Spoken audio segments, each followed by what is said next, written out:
আজি LICৰ পৰা সম্বৰ্ধনা জনোৱা হৈছিলে আৰু য়েছ বেংকৰ পৰা আহিছিলে আৰু ঠেঙাল কছাৰীৰ পৰাও জনাইছিলে।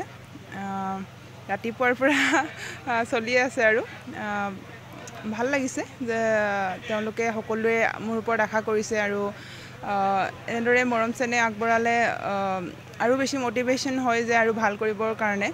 কিন্তু বহুত বিজি শ্বেডুলৰ মাজত একেবাৰে নিজৰ ট্ৰেইনিংখিনিও অলপ লছ হৈছে, তাৰ বাবে সোনকালে উভতি যাবও বিচাৰিছোঁ। মই এনেইতো 5 তাৰিখে যোৱাৰ কথা আছিলে, কিন্তু এতিয়া মই কাইলৈ গৈ আছোঁ, কাইলৈ 3 তাৰিখ। সোনকালে গুচি যাওঁ ইয়াৰ পৰা। কেম্প মানে এতিয়া মোৰ অকলেহে ট্ৰেইনিং হ'ব, তাৰপিছতহে গোটেই নেশ্যনেল কেম্প নিচিনাকৈ হ'ব। এতিয়া মই নিজে অকলে ট্ৰেইনিং কৰিমগৈ বেংগলোৰত। মোৰ লগত এতিয়ালৈকে একো যোগাযোগ হোৱা নাই, মানে মই টাইমো পোৱা নাই আৰু মোৰ দেউতাৰ লগত যদি কিবা যোগাযোগ হৈছে মই ভালদৰে গম নাপাওঁ।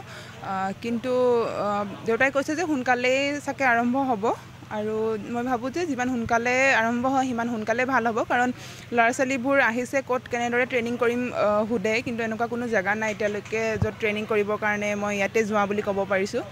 যদি সোনকালে চেণ্টাৰত তেওঁলোকক এইটোৱে কোৱা হৈছে যে সোনকালে চেণ্টাৰটো হ'লে সেই চেণ্টাৰটোতে ট্ৰেইনিং কৰিব পৰা যাব। সেইবাবে মই ভাবোঁ যে সোনকালে যদি চেণ্টাৰটো আৰম্ভ হয় তেনেহ'লে খুব ভাল হ'ব। মইতো প্ৰথমেতো যিহেতু মই বক্সিঙৰ লগত জড়িত, বক্সিংটোতো মই বিচাৰিমেই আৰু বক্সিংটোতো হ'বই আৰু মেইন চেণ্টাৰ হিচাপে বক্সিঙেই হ'ব। কিন্তু এটা ডাঙৰ প্ৰকল্প হ'ব তেনেহ'লে অকল বক্সিংটো হ'লেই নহ'ব, তাত আৰু 2-3টা যদি ইভেণ্ট থাকে তেনেহ'লে নিশ্চয় ভাল হ'ব। আৰু তাৰ কাৰণে এতিয়া একেবাৰে ডিচাইড কৰা হোৱা নাই যে কি দিব, কিন্তু মই ভাবোঁ যে বক্সিঙৰ লগতে যোনকেইটা ইভেণ্টত আমাৰ অলিম্পিকৰ পৰা মেডেল অনাৰ চান্স থাকিব সেইকেইটা ইভেণ্ট দিলে মানে বেছি ভাল হ'ব।